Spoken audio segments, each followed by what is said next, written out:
In October 2022, newly married couple Jake and Emily Carter decided to take a short vacation away from the city.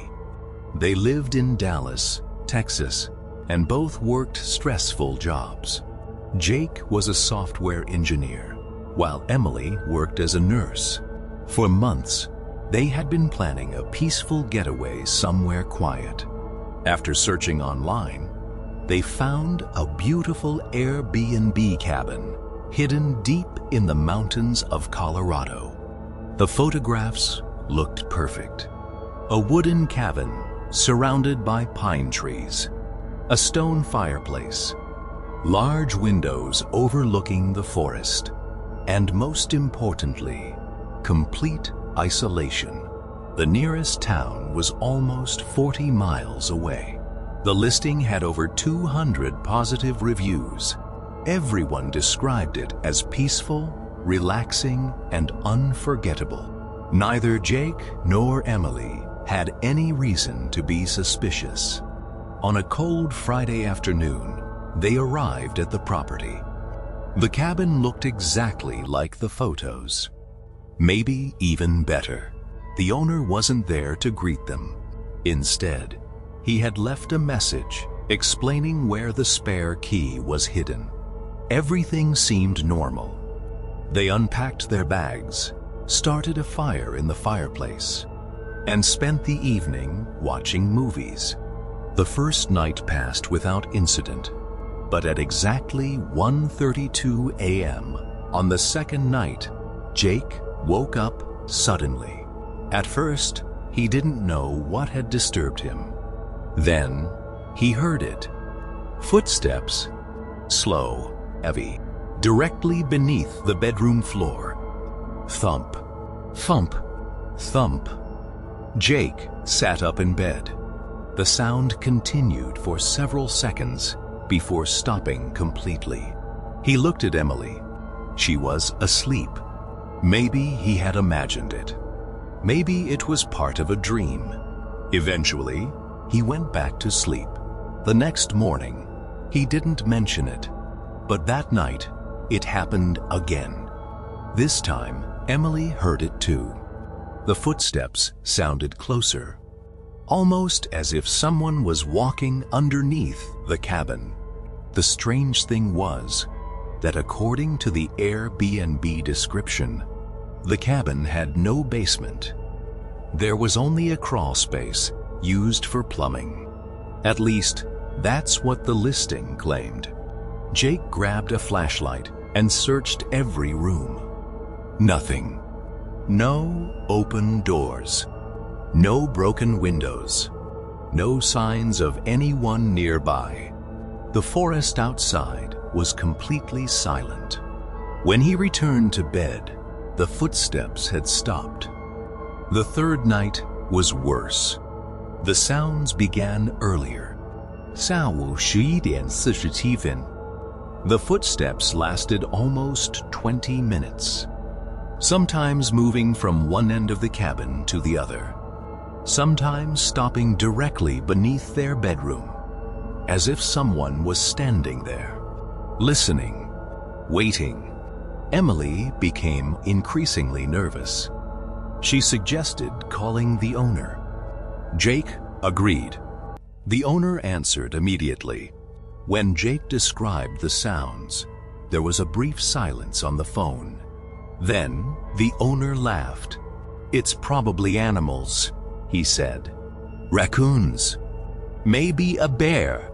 But his voice sounded forced, almost rehearsed. After ending the call, Jake couldn't shake the feeling that the owner wasn't telling them something. That evening, he began examining the cabin more carefully. That's when he noticed something strange in the laundry room. One of the storage shelves seemed newer than everything around it. The wood was a different color. The screws looked recently installed.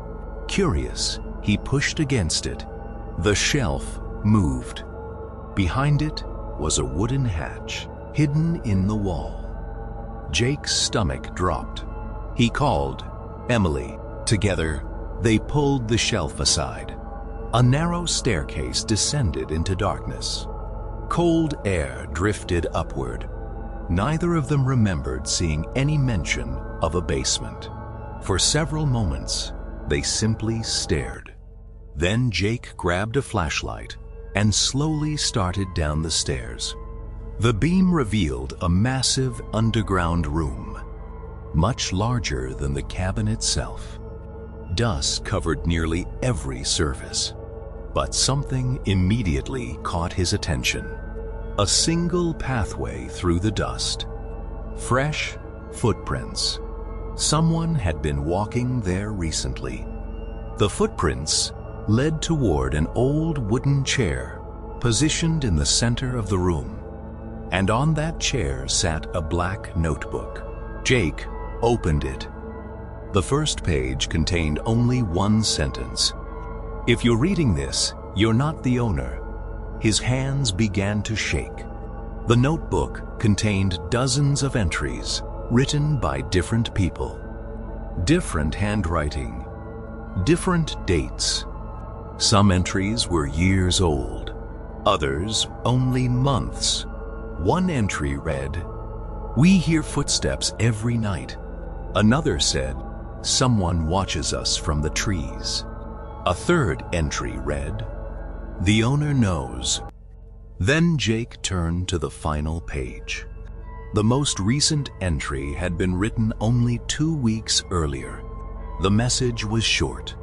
"He knows we found the basement." A sudden sound echoed somewhere behind them. A loud, metallic clang. Both Jake and Emily froze. The noise had come from deeper inside the underground room, somewhere beyond the flashlight's reach. Then they heard breathing, not their own, someone else's. Very close. Jake pointed the flashlight toward the darkness. Nothing. Then, for a fraction of a second, the beam reflected off 2 eyes staring back at them. Emily screamed. The figure vanished instantly into the darkness. For a moment, neither Jake nor Emily moved. Neither of them spoke. The only sound was the rapid beating of their own hearts. Jake slowly swept the flashlight across the room. Nothing. The darkness seemed endless. The beam revealed old shelves, rusted tools, and concrete walls stained with age. But the figure was gone. Then another sound echoed through the basement. A footstep, much deeper inside. Thump, followed by another. Thump. Jake grabbed Emily's arm. "We need to leave." Emily didn't argue. They turned toward the staircase. Then they heard it. A voice. Low, almost a whisper, coming from somewhere in the darkness. "You weren't supposed to find this." Jake felt every hair on his body stand up. The voice sounded close. Far too close. He swung the flashlight toward the direction of the sound. For a brief second, he saw movement. A silhouette slipping behind a concrete support column. Human. Definitely human. Jake and Emily ran. They sprinted toward the stairs. The notebook fell from Jake's hands and hit the floor behind them. Neither stopped to retrieve it. The moment they reached the laundry room, Jake slammed the hatch shut. Both stood there, gasping for breath. Silence. No footsteps. No voice. Nothing. Emily immediately grabbed her phone. No signal. Jake checked his. Nothing. The storm outside had apparently knocked out reception. For nearly an hour, they sat in the living room, staring at the hatch. Neither dared sleep. Around 3 a.m., they heard something moving beneath the floor again. Slow footsteps. Back and forth. Back and forth. As if whoever was down there knew they were awake. As if he wanted them to know he was still there. Morning couldn't come fast enough. The instant sunlight appeared through the windows. Jake started the truck. They packed their belongings in less than 5 minutes. Before leaving, Jake took one final look at the cabin. Something moved behind an upstairs window. A face. Watching. The moment Jake looked directly at it, it disappeared. They drove straight toward the nearest town. The first place they stopped was the local sheriff's office. At first, the deputies seemed skeptical. Stories about hidden basements and mysterious figures weren't exactly common. But when Jake showed them photographs he had taken of the notebook pages, their expressions changed. 2 deputies agreed to investigate. Jake and Emily waited nervously at the station. Hours passed. Then the deputies returned. The cabin had a basement, a very large one. But what they found was far stranger.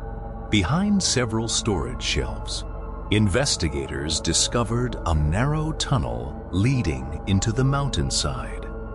The tunnel stretched hundreds of feet underground. Inside were food supplies, water containers, blankets, battery-powered lanterns. Someone had clearly been living there. Not for weeks, for years. Even more disturbing was what they found deeper inside. Photographs. Hundreds of them. Guests staying at the cabin, families, couples, children.